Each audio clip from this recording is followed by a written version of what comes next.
Welcome everyone, my name is Russell Eric Nelson. I'm an independent cancer, tobacco, and medical researcher. I have uncovered undeniable, irrefutable proof that nicotine is a genetic pathogen which causes a defect in the autoimmune system. The autoimmune system is systemic.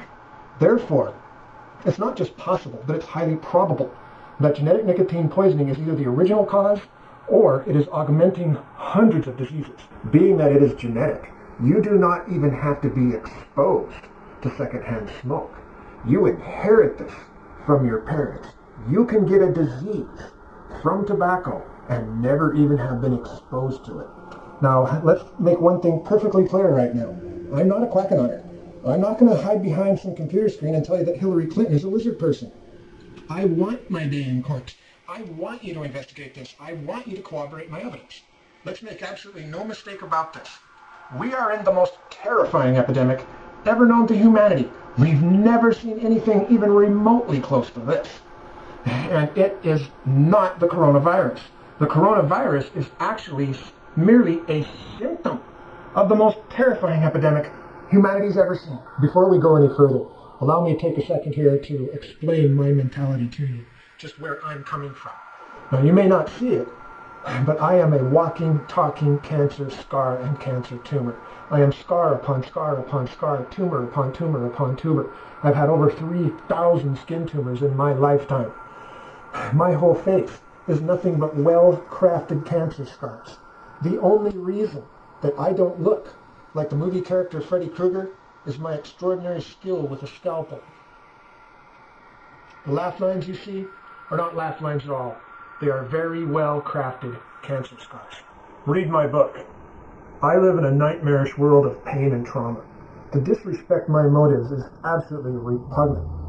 Considering what I've been through and considering what the medical community has done to me, if I had 1/1 billionth of the sociopathy of somebody like Ted Kaczynski, people would be exploding all over hell. But you don't effectuate change by killing people. You effectuate change by producing the evidence and allowing that evidence to speak for itself.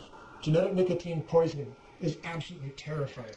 You do not have to use tobacco to get a disease from it. It's genetic. You inherit it from your parents. Ask yourself this question. Was your father a smoker? Was your grandfather a smoker? Was your great-grandfather a smoker? Now, because genetic nicotine poisoning causes a defect in the autoimmune system, take something like lupus. Lupus has been around for thousands of years. But because it's a defect in the autoimmune system, genetic nicotine poisoning might augment it and make it much worse than it really is. Now, you take something like cancer. Genetic nicotine poisoning might not be the original cause of the cancer, but because it affects the immune system, your body has a difficulty telling between good cells and bad cells. It might actually turn on a good cells and turn a benign tumor into a malignant tumor. And it is quite possible that any kind of irritation you get in your body might engage a defective autoimmune response and turn into a malignant cancer. There are three primary constituents of nicotine poisoning. First, you've got direct nicotine poisoning, DNP. That's what a tobacco user is doing to themselves. That's what we already know everything about. Genetic nicotine poisoning is what you've inherited from your parents, and it is by far the worst of those two. Then you've got PNP, progressive nicotine poisoning. This is genetic nicotine poisoning and direct nicotine poisoning combined. That's what I have. What we truly must research is just how resilient is genetic nicotine poisoning. I mean, let's say your grandparents were smokers and they passed a 30% chance of having some disease onto your parents. But your parents weren't smokers. Does that mean that you're going to continue that 30%? Or is that going to knock it down to 15%? We just don't know. But the fact of this case is, genetic nicotine poisoning builds up in your genome generation after generation after generation. It takes many generations for it just to show up. That's why the medical community hasn't seen it. It's just a terrible fact of life. We're in a massive epidemic of all forms of cancer. Now, it's a well-known fact that tobacco users are many times more likely to get most cancers. And this is more than likely due to the fact that your average smoker inherits their tobacco use from their parents. Ergo, they have genetic nicotine poisoning, they have progressive nicotine poisoning. Now, I theorize that some 80 to 90% of cancers today are being affected by tobacco in some way, shape, or form.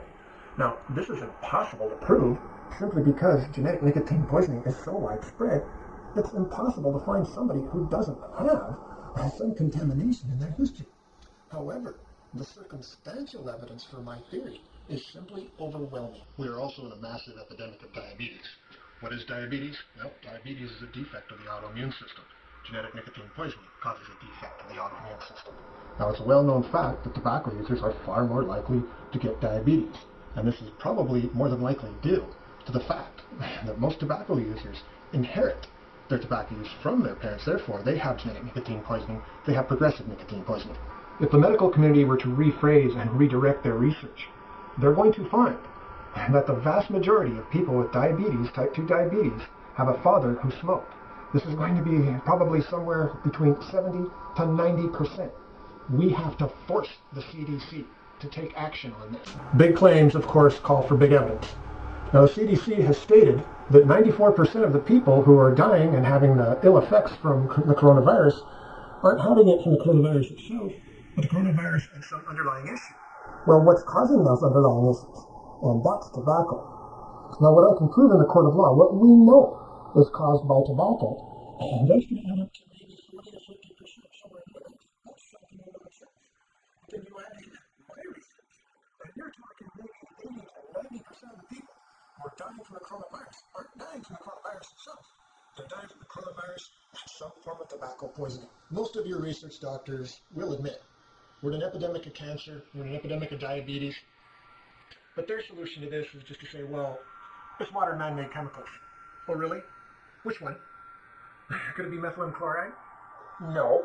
Methylene chloride is a well-known chemical carcinogen, but it can't be what's doing all this. Now let's take a look at the history of cancer, and diabetes follows this pattern too. Now, did they have cancer in the ancient world? Of course they did, but it was rare.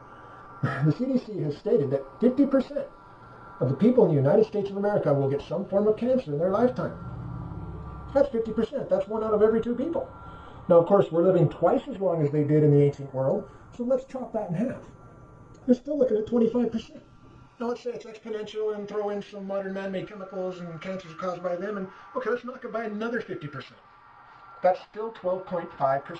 That's 1 in 8 people would have to have gotten cancer in the ancient world for it to be even close. Now, there's no way of telling this for sure, but it might be 1 in 50, maybe 1 in 100 people in the ancient world actually would get a cancer. So, what could possibly be causing an epidemic of this immense proportion?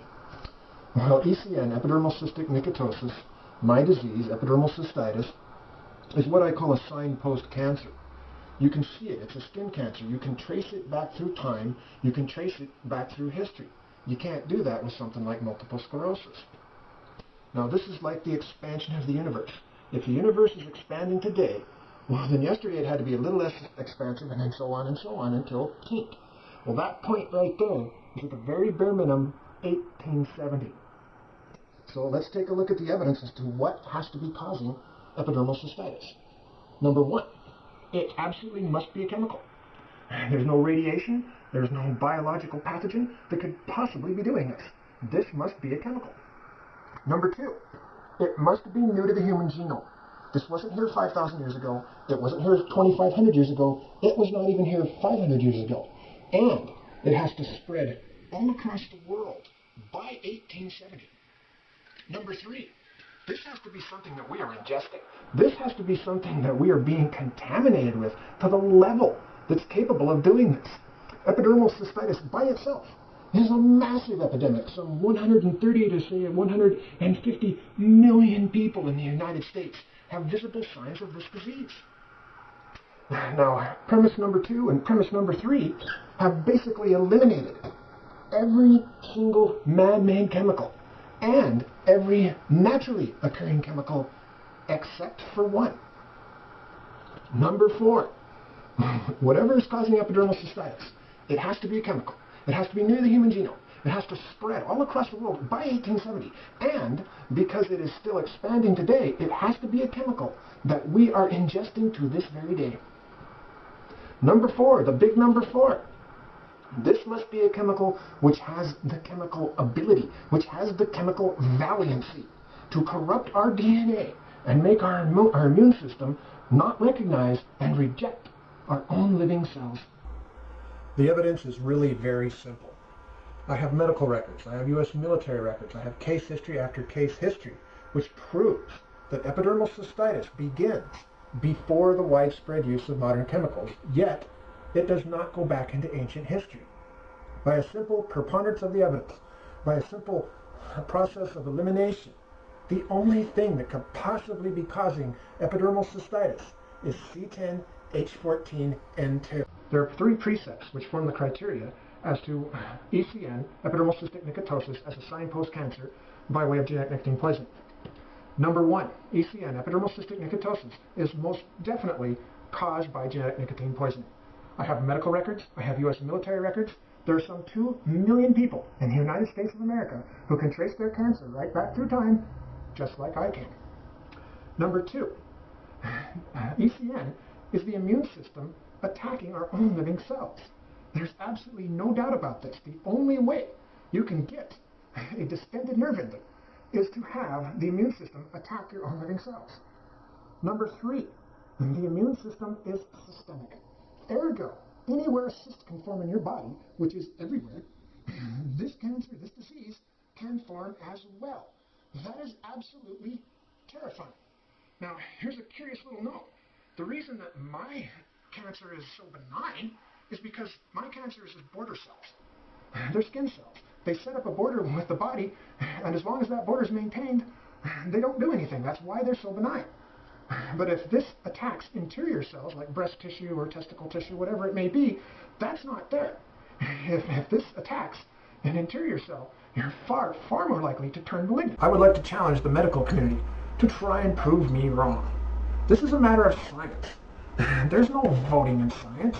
You don't get to choose whether it's right or wrong. This is a matter of public record. It is a matter of historical fact. The 4 primary precepts of ECN and the 3 precepts of GNP cannot be disputed.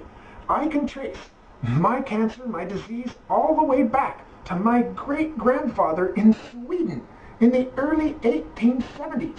And by preponderance of the evidence, it must go even further back than that. You're talking maybe the 1850s. That's before Standard Oil. I have another case history, codenamed Crocodile Dundee, who can trace his cancer, his disease, all the way back to his great-grandfather in New Zealand in the early 1870s. The same exact chemical carcinogen had to be in both places at the same time. I have 4 primary case histories, which places this well before the widespread use of modern chemicals. I have my own case history I codenamed Huckleberry Finn. I have Crocodile Dundee, who can trace his back to New Zealand in the early 1870s. I have a pair of brother and sister, Donnie and Marie, who can trace theirs back to Ireland in the 1880s. Now, the oldest confirmed case history I have of this disease was born on a small farm in Iowa in 1895. I talked to this man at length. There were no polypropylenes, there were no polystyrens, there was no ammonium nitrates, there was no glyphosate. There was nothing there, no herbicides, no pesticides, no fertilizers of any kind, and there is no industrial plants anywhere near that. However, his father was a smoker. So let's take a look at the normal progression of ECN, epidermal cystic nicotiosis. The normal progression goes like this.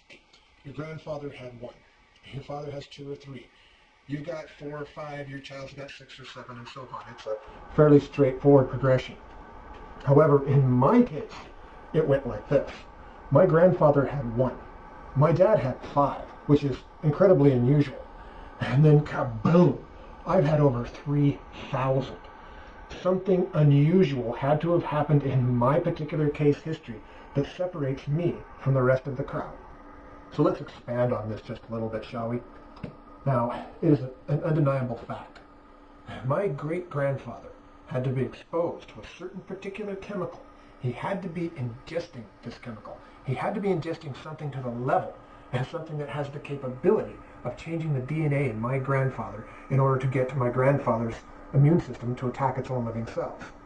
Now, my grandfather had to be exposed to that exact same chemical in order for it to progressively get worse than my dad. My dad had to be exposed to that exact same chemical in order for it to progressively get worse than me. Bippity boppity go.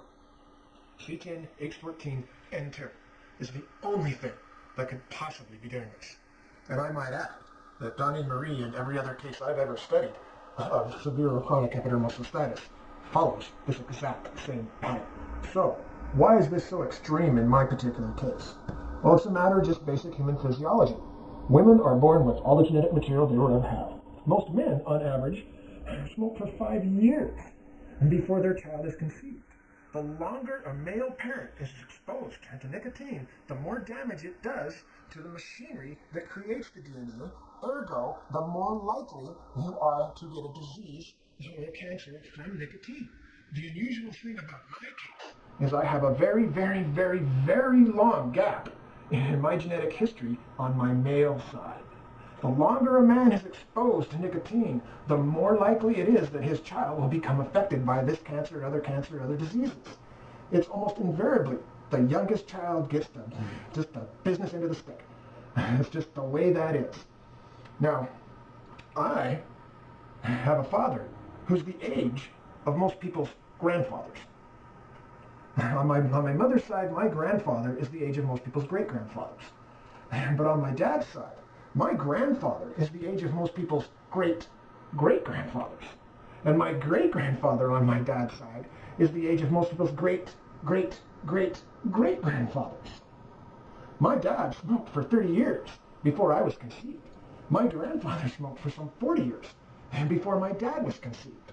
So you see, it builds up in your genome on the male side. And now, to be absolutely redundantly redundant, I am going to beat this dead mule with the proverbial baseball bat.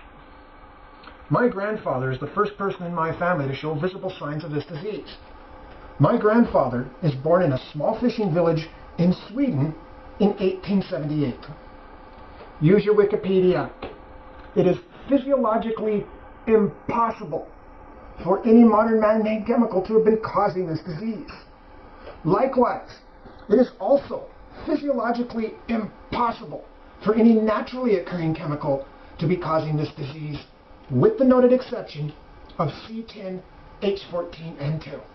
If you are a doctor or a lawyer, you should understand your basic burdens of proof.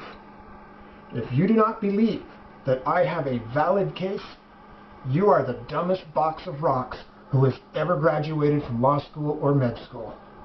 C10H14N2 is a genetic pathogen.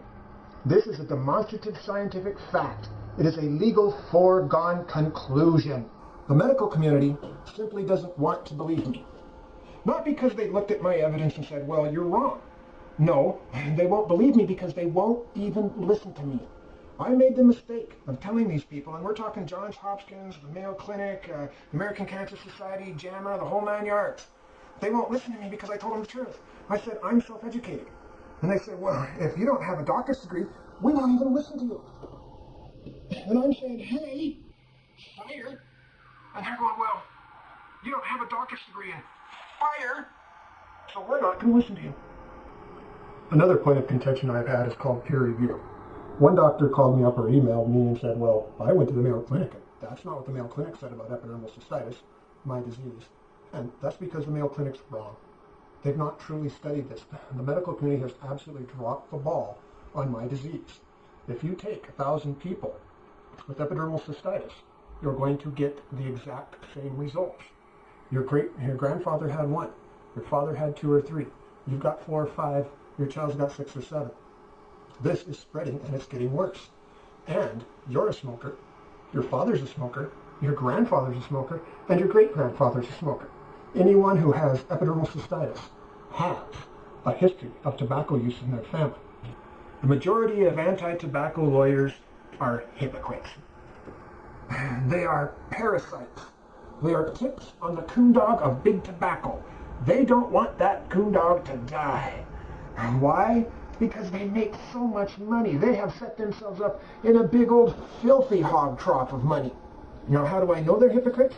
Well, some time ago, I sent them legal briefs. And I was very sneaky about it. I made absolutely sure that the only way that that person right there could get to that website right there is to read that legal brief. I know for a fact that person right there read that legal brief and they did nothing about it.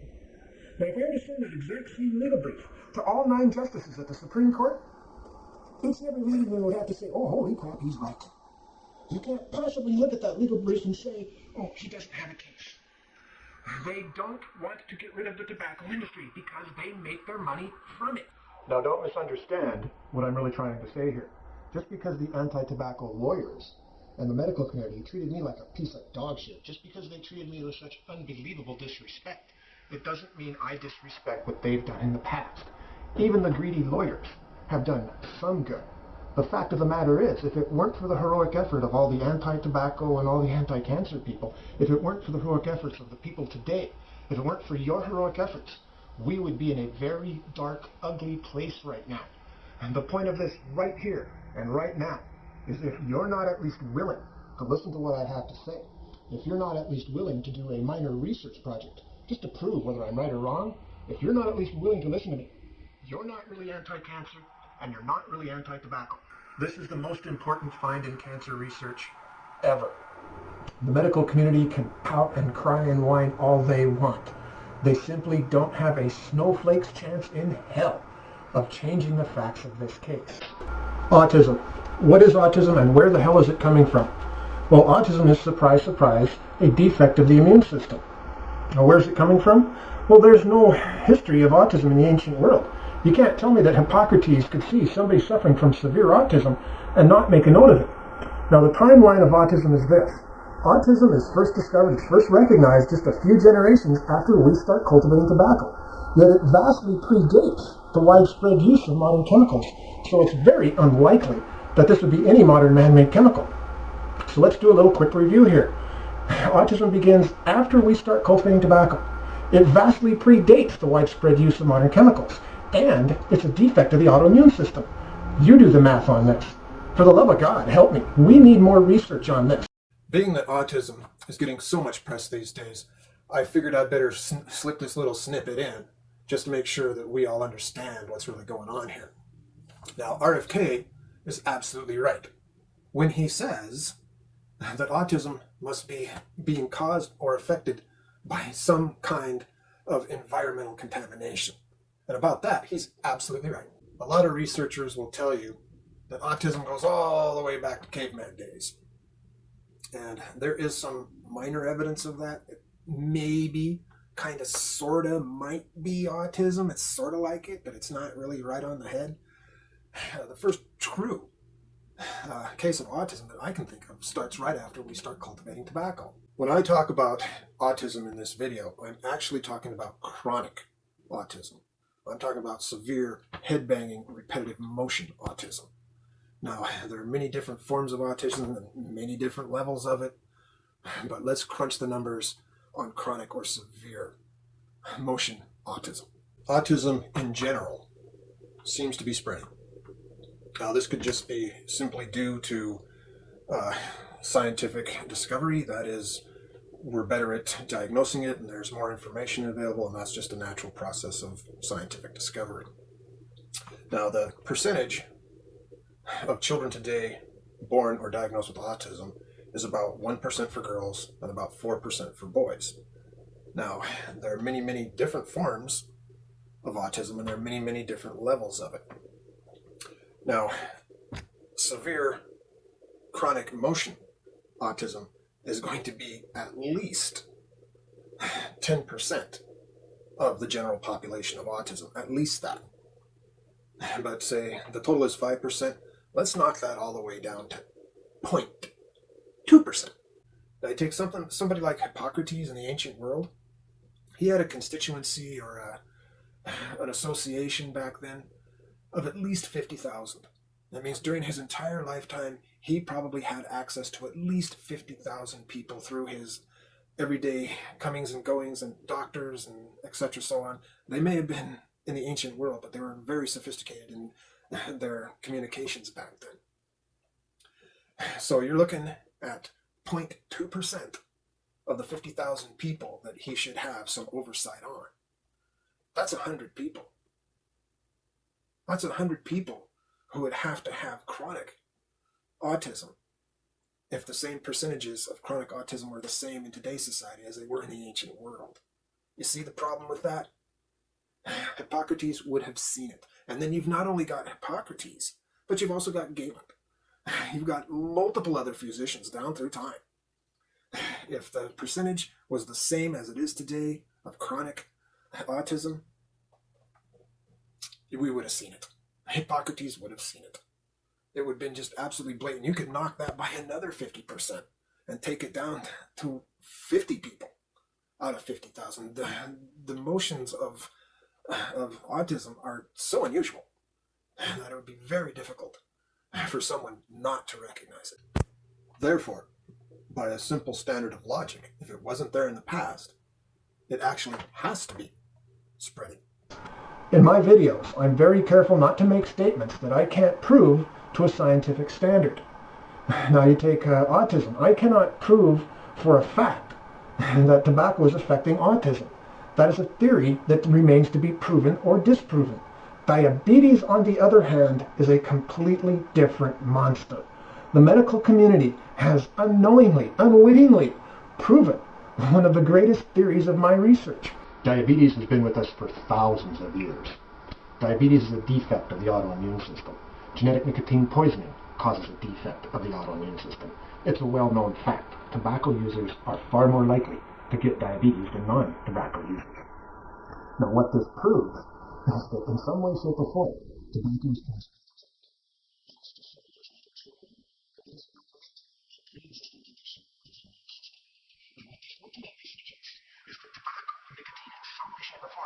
can be affecting something like autism, something like asthma, multiple sclerosis, plaque psoriasis, Johnson's disease. There's over 100 different diseases of the autoimmune system, and genetic nicotine poisoning can be affecting each and every one of them. So let's take a look at the circumstantial evidence. Take diabetes and cancer. Now, the instance of diabetes and cancer, both of them are at least 10 to 20 times more prevalent in today's society than they were in the ancient world. Whatever is doing this, whatever is causing this massive epidemic, it must be changing our DNA. And this is not high fructose corn syrup. I have been studying genetic nicotine poisoning for over 40 years. I have interviewed hundreds, if not thousands, of case histories on everything from multiple sclerosis to breast cancer to plaque psoriasis. The underlying theme in all my studies is the more tobacco use you have in your family, the more likely you are to get a disease from it. If you were to perform a web search on the genetic effects of nicotine, what you're going to find is some 40 years behind me. They aren't even remotely close to what I'm saying and what I've discovered. Now, the medical community is looking at their little microscopes, and they're trying to find some kind of biochemical way of figuring this out. But you can't see that with a microscope. You need a macroscope. You have to study the entire range of human disease over the last 400 years. A lot of you might be thinking, well, hasn't the medical community already studied this? And the fact of the matter is, no, they haven't. And this is simply because there's no smoking gun. I mean, right after we started cultivating tobacco, people weren't growing baby arms out of their heads. It takes a very long time for this to show up.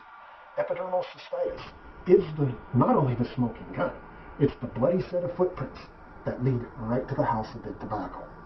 And I have a word of warning for the executives at Big Tobacco. Take your little golden parachutes and jump off that cliff willingly. Read my book. You do not want that thing coming after you. You do not want to see me in a well-lit courtroom. Head read. Let's script up. To the point of statute law. Habeas corpus. Produce the body. Show your evidence. Ecce corpus delicti. Beheed the body of evidence.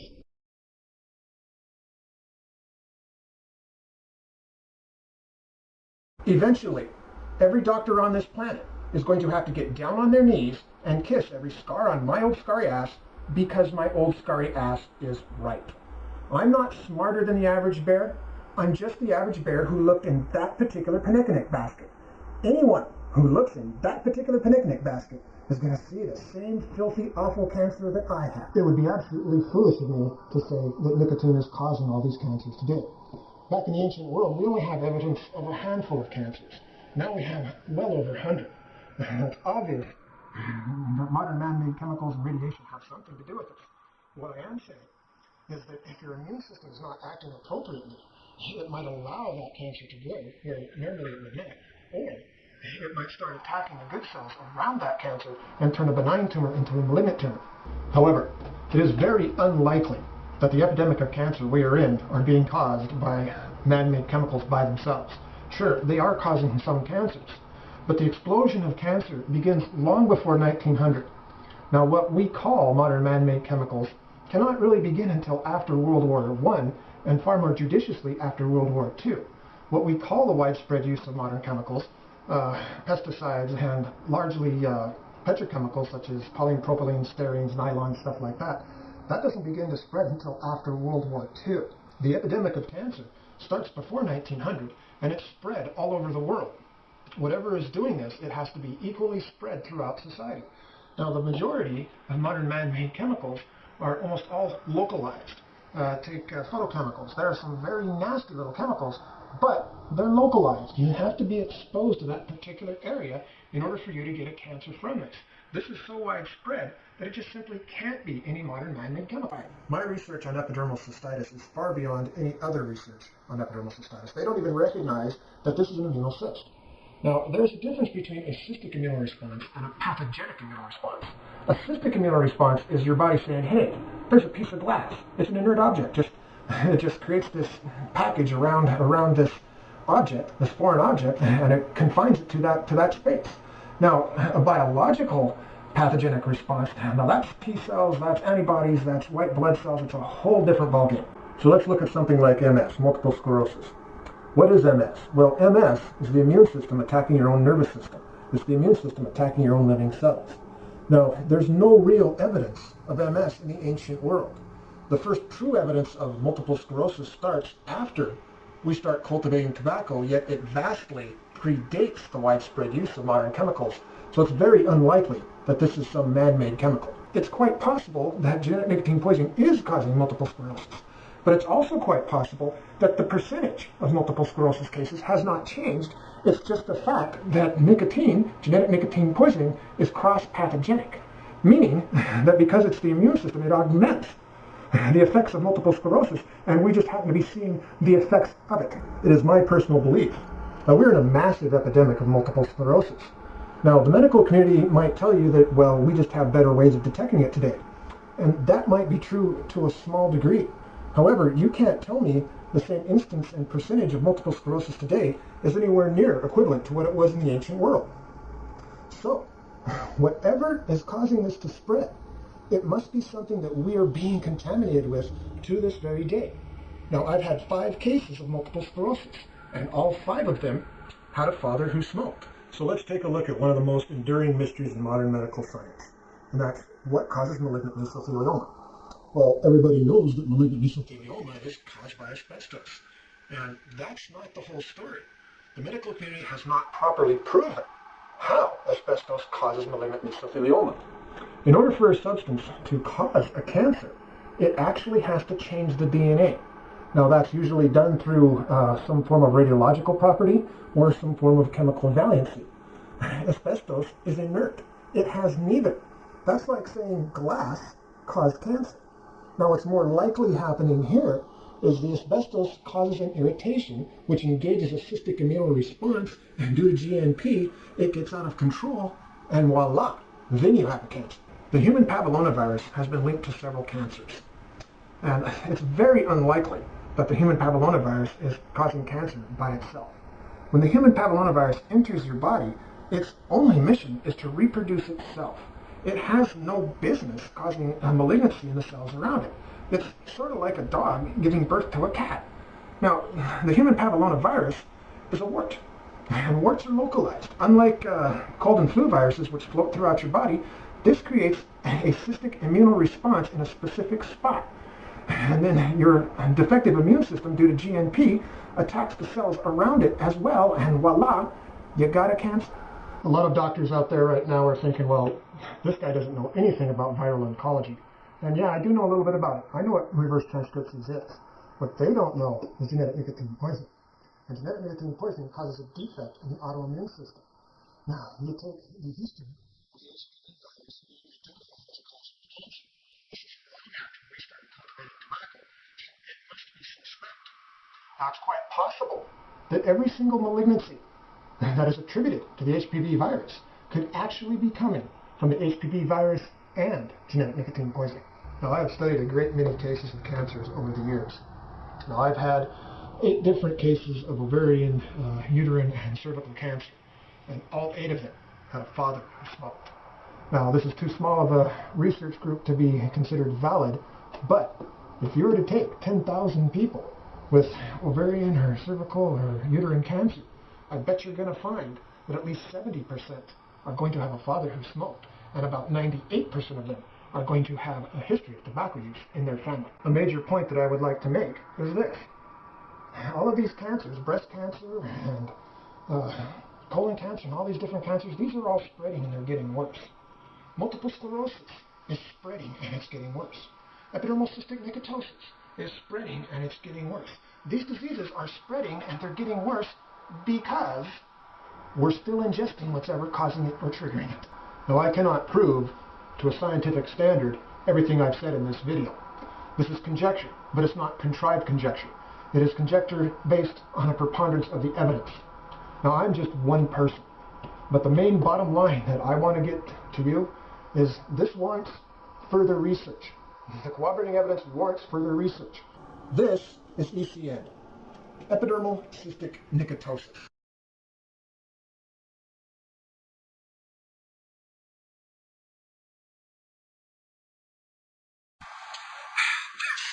Is part of the most insanely terrifying epidemic ever known to humanity. Because it isn't just this disease, it's many other diseases. But let me explain to you why this particular disease is each and every one of those tumors. There's a distended bundle of nerve endings. Those nerve endings are narrow, and they're still connected to the rest of your system. However, your body sees them as a foreign entity.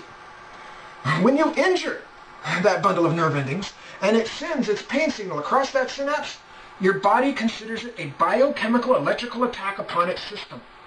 In the worst case scenario, and this has happened to me 5 times, in the worst case scenario, your body retaliates by flushing the system. My God, this is a brain stem seizure. Every single pain and motor neuron in your body will fire at the same time. It is akin to being burnt alive and electrocuted at the same time. Every muscle in your body will clench. You will slowly but surely curl into the fetal position and beg God for the sweet mercy of death. This can happen to you. If you have a history of smoking in your family or tobacco use, you can develop one of these tumors at any time. Your own friend can come up behind you, slap you in the back, and put you into a world of pain you cannot even begin to imagine. The medical community is treating this like it's some kind of fairy tale. This is just the most terrifying epidemic ever known to humanity. They don't understand. This is spreading and it's getting worse. At least 120 million people in the United States have visible signs of this disease. So if epidermal cystitis is such a horrible and terrible and ugly disease and it's so common, why haven't you heard about it? Well, the simple fact is 90% of the people who have this disease will never have any effects from it whatsoever. They just won't know. And the fact of the matter is, only about 10% are actually going to experience the unbelievably hideous, ugly pain and the hideous, ugly scars that this can cause. The other main reason why you haven't heard about this is simply because it's disgusting. It is terrible. We don't like to talk about it. Up until about I was maybe 40 years old, there were only 4 people who truly knew how terrible of a disease I really had. And as of right now, even my own friends never knew I had this disease. It's just something we don't like to talk about. The anti-tobacco lawyers neither have the want or the desire, nor do they have the claws and fangs to take down a wildebeestie of that size. I do. My research will annihilate the entire tobacco industry. So if you're tired of this filthy, diseased hog trough, you will support me. You'll buy one of my books. You will get online, and you will send my link to everyone you care about. You will ask the questions. If you are donating to the American Cancer Society, if you're donating to Johns Hopkins, if you're donating to all the anti-tobacco people, God damn it, ask him, why aren't you listening to this guy? It sounds like he knows what he's talking about. So, the ultimate question isn't whether I'm right or wrong. My research is indisputable. The real question is, what do you intend to do about it? I'm unaccredited. I have no academic clout whatsoever. You do. Now, I call this the most terrifying epidemic ever known to humanity because we've never seen a genetic epidemic like this ever in our past. Now, you can wear a mask. You can kill the rat that carries the fleas that carry the disease. You can get a vaccination. How are you going to wear a mask on your DNA? Now, we also have big tobacco. And they know that to survive, they have to spread this disease throughout society. They're targeting third world countries. They're targeting the children in those third world countries. Hell, they were targeting our children. The real question is this. Are you going to sit there like a bump on a log while the most terrifying epidemic ever known to humanity literally rages all around you? Or are you going to get up and are you going to do something about it? Some 20 years ago, I thought that eventually my skin tumors will scar over and one day I'll be free of this horrible disease. Just to find out that my nightmare has just begun. That picture you see of my back, each and every one of those little red spots is what's called an exacerbated epidermal cyst. What this means is these tumors have been infected and reinfected so many times that they lose their fluidity. They turn into these just nasty, grumpy little balls of demonic evilness. A normal epidermal cyst that's infected is simply a nightmare. These are 10 times worse. When one of these gets infected, they become hypersensitive. Just the slightest little touch, and I do mean just the slightest little tap, just like that, can cause me horrible pain. I live in mind-numbing, paralyzing fear of another human being so much as touching me. This is the most terrifying epidemic we have ever seen. Humanity has never seen anything even remotely close to this. This is spreading. It is getting worse, and it most definitely is coming from tobacco.